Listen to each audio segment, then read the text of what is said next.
Hi everyone, before we kick off today with Taiwo, I want to do a special dedication, to my classmates. We all got into the International School Ibadan in 1978, and last week, I think it was Bolaji put up something, mountain dance, and I promised him that I was going to work on some. So this is a dedication to my classmates, and this is powered by Bolaji.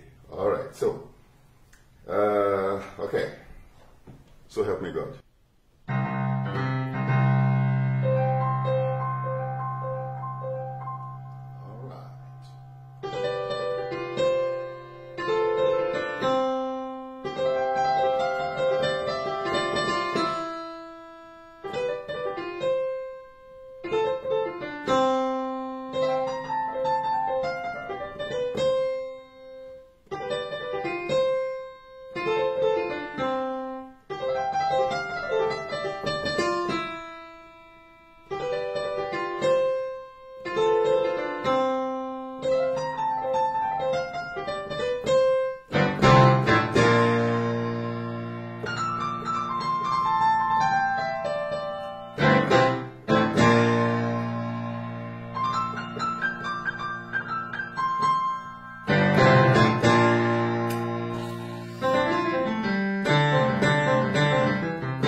So am I still a hot? What are you doing? Nothing. Why are you concerned with what I'm wearing? We're doing what? okay. Action. No, I refuse. What was wrong with what I'm wearing? Why were you pulling my... Because Hey, but even the camera is not showing that part now. What are you looking for? Okay, cool. Does the camera show that part? Oh, okay. You see? I didn't know. Okay. Go on. The anointing is that you have this very innocent look outside, like you can't do any wahala. Meanwhile, you can be literally my terrorist in chief, TIC. That can be taken as like a compliment, so thank you. It can also be taken as an insult. Hey! So, what do you Just think looking about out for you. Yeah. Looking out for what? I'm fine, Ojari. So what do I think of? Of my plane. Good. So my fingers are still bad. If you... Okay, I dare you. You go and play it. I can't. If you what? Just a few little tweaks. But it was good. It was good. It was good. It was good. Eh? You know, that's what I used to play when I ran out of school the other time. And then one man came. You'd have been a dropout. Which in today's world, you better be careful I use that word. Unfortunately, that word today is seen like a compliment. So yeah, I dropped out of school. But I know it's only good if you drop out and then you succeed. If you drop out and you don't, you are a dropout. So you dropped out and then you went back. Yeah, I went back. Because I was playing this thing and it was, you know, like I said. Bringing you money. Yeah. I was bringing, and you know, but I tell you, if you have money before you have responsibility, it is suicidal. Because money will just go. Anyway, we've been talking about pressure, yeah?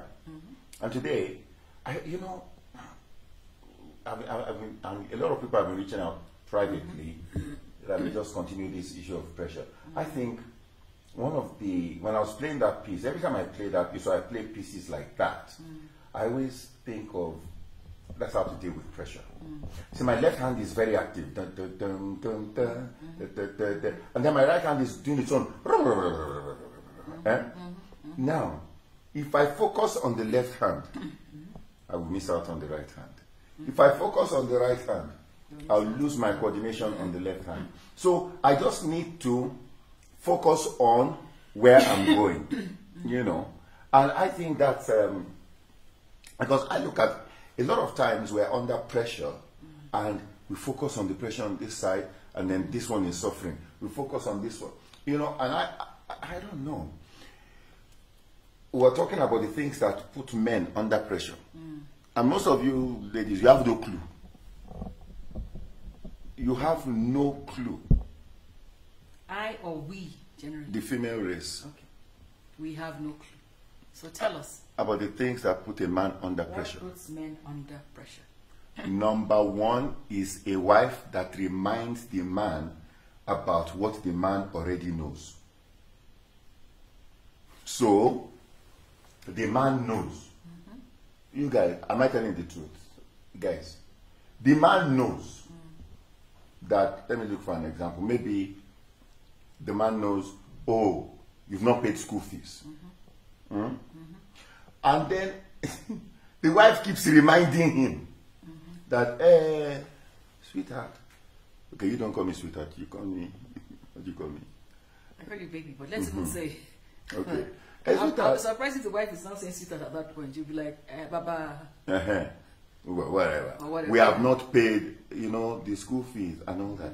Now, at that point, the guy already knows. So why is the woman reminding the guy of what he already knows? Why do women behave like that? When we first got married, this was a challenge for me because, you know, it was the early days. We didn't have everything. There was so much that was not, you know, that we didn't have. And I didn't know how. I knew what you're saying, that you were aware that whatever it was, whatever needed to be done, needed to be done. And I think what it is that women were more emotional and take things more to heart. So a woman can interpret a man not being worked up and whatever as not caring. That's just the truth. So she thinks that by keeping it in his consciousness, reminding him consistently, he will not forget. She doesn't realize that he cannot forget because those things need to be done. So when we first got married, it was a challenge for me figuring out how to bring up things that needed to be done without bugging you, because I was aware of what the situation was. I don't know if that makes any sense. And so, for example, a little example, okay, maybe this is not quite it, but I would say to you things like, I used to first of all say, because you have any money, I need to buy so and so. And you would always respond by saying, I have more than enough, I'm blessed, whatever, and just go on with this confession, I'll be like, okay. So I'll now go back and think, okay, so how do I ask that question? Because what you were saying was, I refuse I refuse to affirm what we're going through.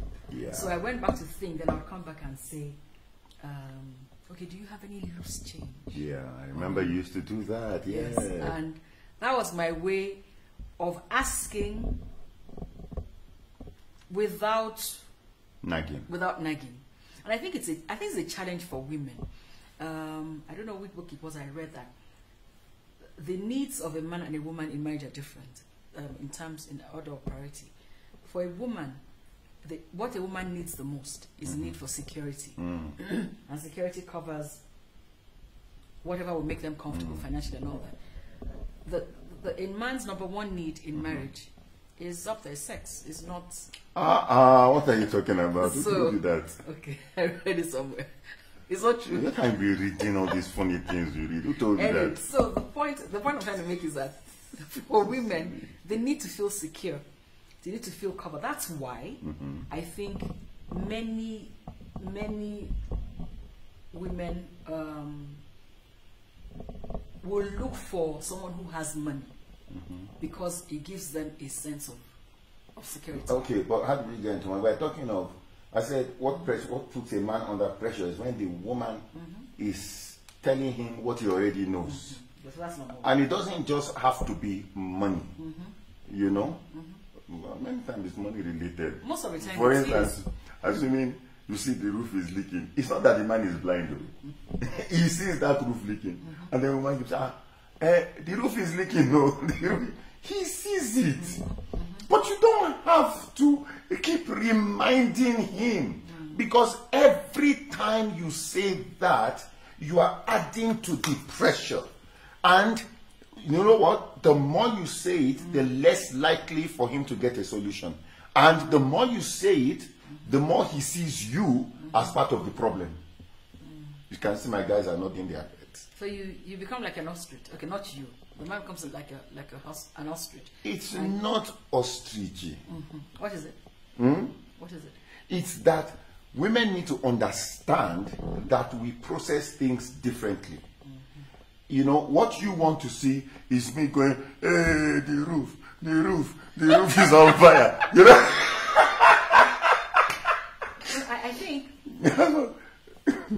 I think for me, when I realized that whether I talked or not didn't help the situation, I tried to look for other things to focus on instead of nagging you. One of the things I did, of course, was I would pray and ask God to show us, you, me, whatever, what we needed to do. But I began to look for other things to focus on. And I noticed that the more relaxed you were in whatever the situation was, the easier for the solution to show up. Absolutely. And even the Bible says that those who have entered into rest are the ones that can, that can win. So we always start from a position of rest. But when the wife begins to add to the pressure, thinking, and maybe doing that as an emotional mechanism to feel good, at the end of the day, it makes things difficult. Because, like I said, women are emotional. All right. So, women are emotional, and sometimes we're moved by sight. We're moved by how things... Did you say sometimes? Okay. Most of the time. We're moved by how things appear. So, we respond to what we see. If you're a believer, you should not respond, should not go by sight. I agree, but you see, that I agree, and that's my, we don't go by sight, but it is better, and I think I said this last week, and when we wrap up now, what I want us to do next week, which we discussed, is, what do we call it? What the things that... pressure. What puts women under pressure? What puts women under pressure that men have no clue about? And so we like to encourage the ladies, in the house, send messages, tell us the things that put you under pressure that us guys have no clue about, But I think in wrapping up, the important thing is when we keep quiet, Is that the only thing that puts men under pressure? No, but that is major. I think next week we do what puts women under pressure, and then by then we now get more men to write stuff, and then the week after we now do part 2 of what put men under pressure. Okay. You know, but I think I said this last week, and I'll say it again. Never side with pressure against your spouse. You said there must be a safe space. And there must be. Okay? So, that note, thank you. I wanted to say that, like I said last week, that pressure handled rightly brings out good in the marriage. You know, pressure handled rightly. And so we can't pray away pressure. We can't say, oh, I don't want any pressure in my marriage. You know, when a couple gets married and they're taking their vows, when they say, or when the priest says, the usual, the Anglican or the Methodist one, we stand with you against, for better, for worse, for richer, for poorer, in sickness and in health. Those are general pressure points. What those vows are saying is that no matter what happens in our marriage, in these areas, I will not allow it to affect my relationship with you. But in reality, when those things do show up, we respond differently. Does that make any sense? Which is why I believe that we should even be careful the vows we say. You know, we stand together against those things. Yeah, so that's what we said. Yeah, that's what we said. Maybe that's why we're cool. Yeah. All right. All right then. All right. Yeah. So I just wanted to bring that up. Yeah. So we're good. Yeah, we're good. You're happy. You said everything inside you. Yeah, I have. Sawa. All right, guys. See you. Yeah. Be good. Yeah. What? Nothing. I'm done. Why did you know what? Nothing. I'm done. I hope that is on camera, so No. people can see how you go. Nothing. No, There's and yet nothing. on camera you go so sweet, so yeah. What would you like? Yeah. Like, What? What? We're done. Cut.